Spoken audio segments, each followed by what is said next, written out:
ইরানের নজিরবিহীন হামলায় দিশেহারা ইসরায়েল, তথ্য প্রকাশে কঠোর নিষেধাজ্ঞা নেতানিয়াহুর।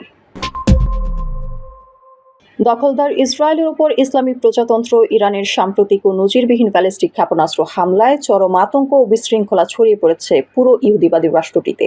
ইরানের ছোড়া শত শত ক্ষেপণাস্ত্রের শক্তির কাছে ইসরায়েলের তথাকথিত অবৈধ আকাশ প্রতিরক্ষা ব্যবস্থা পুরোপুরি ব্যর্থ প্রমাণিত হয়েছে।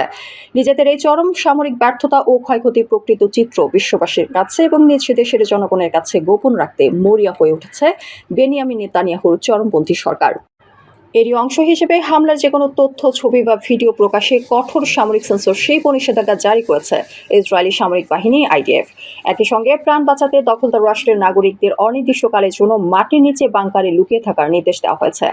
আন্তর্জাতিক গণমাধ্যম ও সামরিক বিশ্লেষকদের প্রাপ্ত তথ্য মতে ইরানের Islamic revolutionary guard corps IRGC এর এই আক্রমণ ইসরায়েলের সামরিক ও গোয়েন্দা কাঠামোর মূলে চরম আঘাত হেনেছে। নেভাটিম, তেলনভ ও হাজজেরিম বিমান ঘাঁটি এবং কুখ্যাত গুপ্তচর সংস্থা মোসাদের সদর দপ্তরের মতো অতি গুরুত্বপূর্ণ সামরিক ও কৌশলগত স্থাপনাগুলোকে লক্ষ্য করে এই অবিরাম হামলা চালানো হয়। ইসরায়েল এবং তাদের পশ্চিমা মিত্ররা বিলিয়ন বিলিয়ন ডলার খরচ করে যে আয়রন ডোম ও অ্যারো প্রতিরক্ষা ব্যবস্থা তৈরি করেছিল, ইরানের অত্যাধুনিক প্রযুক্তির হাইপারসনিক ক্ষেপণাস্ত্রের গতির সামনে তার রীতিমতো খেলনায় পরিণত হয়েছে। IRGC দৃঢ়তার সাথে দাবি করেছে তাদের ছোড়া ক্ষেপণাস্ত্রের সিংহভাগে সফলভাবে নির্দিষ্ট লক্ষ্যবস্তুতে আঘাত হেনেছে এবং শত্রুর দম্ভ চূর্ণ করেছে। হামলার ভয়াবহতা এতটাই ব্যাপক ছিল যে ইসরায়েলি সরকার চরম হতাশায় গণমাধ্যমের উপর কঠোর সেন্সরশিপ চাপিয়ে দেয়। আইডিএফ কড়া ভাষায় নাগরিকদের সতর্ক করে বলেছে, ইরানি হামলায় ক্ষতিগ্রস্ত স্থানগুলোর সুনির্দিষ্ট অবস্থান সামাজিক যোগাযোগ মাধ্যমে কোনোভাবেই প্রকাশ করা যাবে না। বিশ্লেষকরা মনে করছেন এই সেন্সরশিপের মূল উদ্দেশ্য হলো ইসরায়েলিদের ভেঙে পড়া মনোবল কোনো মতে ধরে রাখা এবং ইরানের এই নিরঙ্কুশ সামরিক বিজয়ের প্রমাণগুলো মুছে ফেলার ব্যর্থ চেষ্টা। সামরিক ঘাঁটিগুলো ধ্বংসস্তূপে পরিণত হলেও ইসরায়েল নির্লজ্জভাবে সেই বিপুল ক্ষয়ক্ষতি আড়াল করার প্রাণান্তকর চেষ্টা চালিয়ে যাচ্ছে। হামলার সময় দেশ জুড়ে বেজে ওঠা সাইরেনের বিকট শব্দে লাখ লাখ অবৈধ বসতি স্থাপনকারী চরম আতঙ্কে মাটির নিচে বাংকারগুলোতে আশ্রয় নিতে বাধ্য হয়।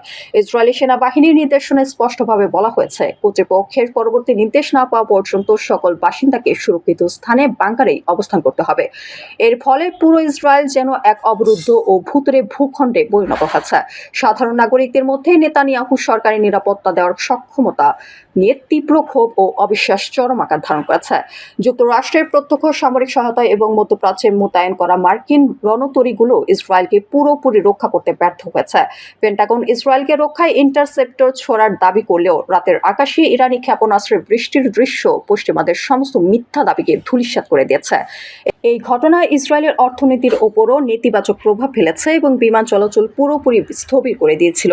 ফিলিস্তিনের হামাস নেতা ইসমাইল হানিয়া, হিজবুল্লাহ প্রধান সায়েদ হাসান নাসরুল্লাহ এবং IRGC কমান্ডারদের কাপুরুষোচিত হত্যাকাণ্ডের ন্যায়সঙ্গত প্রতিশোধ হিসেবেই ইরান এই বীরত্বপূর্ণ অভিযান পরিচালনা করেছে। ইরানের এই সফল হামলা মধ্যপ্রাচ্যের ভূ রাজনীতিতে একটি সুস্পষ্ট বার্তা দিয়েছে, ইসরায়েল কখনোই ধরাছোঁয়ার বাইরে নয়। ফিলিস্তিন ও লেবাননে ইসরায়েলের নির্মম আগ্রাসনের বিপরীতে ইরানের এই শক্তিশালী পদক্ষেপ স্বাধীনতাকামী মানুষের মনে বিজয়ের আশার সঞ্চার করেছে। প্রতিরোধ বাহিনীর ক্রোধ থেকে বাঁচতে এখন ভয়ে বাংকারে লুকিয়ে থাকা ছাড়া দখলদারদের আর কোনো উপায় নেই।